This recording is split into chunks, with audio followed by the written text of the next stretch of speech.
What a very, very, very special day. You know, there had never been a woman in rock music like Janis.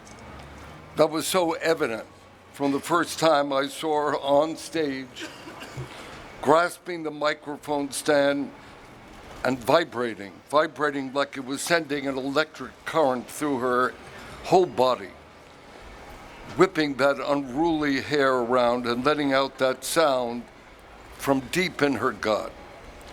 I can still picture it and still hear it more than 4 decades later. How truly revolutionary she was. It was obvious that she studied her blues and her R&B predecessors, and she took inspiration from them. But this was something patently new and spine-tingling.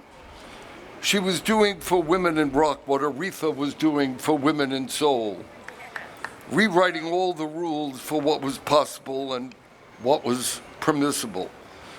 She was bold and brazen, but she was pained and vulnerable. And the musicianship of Big Brother and the holding company, well, they were absolutely the right band for her at that moment, bringing a jagged, visceral rock passion to music steeped in blues.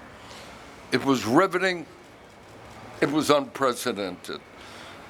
As anyone who's seen the movie Monterey Pop has witnessed, our paths first crossed that weekend in 1967, the beginning in many ways for the both of us. Janis was the first new artist I ever signed. It was to Columbia Records, and she embodied everything I was looking for, the innovative and the charismatic, the artist for a new generation. We bonded immediately. And as I've written in my book, she did suggest that we seal our association in a less traditional, more physical way. But the fact that we didn't do it doesn't mean that our relationship was not personal and intimate. She shared her hopes with me and her insecurities. We talked about the paths her career might take, about musical changes and challenges. I was completely prepared to be by her side for a very, very long time. And I couldn't wait to see what this incredibly gifted young woman might accomplish in her lifetime. I, like all her fans, was filled with anticipation for what was coming down the road. And of course, it broke my heart when she died, so very young, with so much more music yet to make. And I was angry because she was depriving everyone of her life force. Only a few albums left behind, a few years of touring as a headliner, still so much to sort out. I'd heard what she had done with Chris Christopherson's Me and Bobby McGee.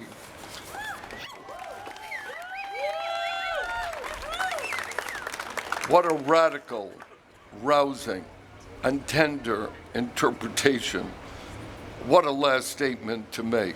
Feeling good was good enough for me, she sang, just as she sang, get it while you can. That was Janis, grabbing pleasure from music, from whiskey, from sex, from drugs, from life. When she'd laugh, it was like a triumphant cackle. Aren't we having a blast? Ain't this something?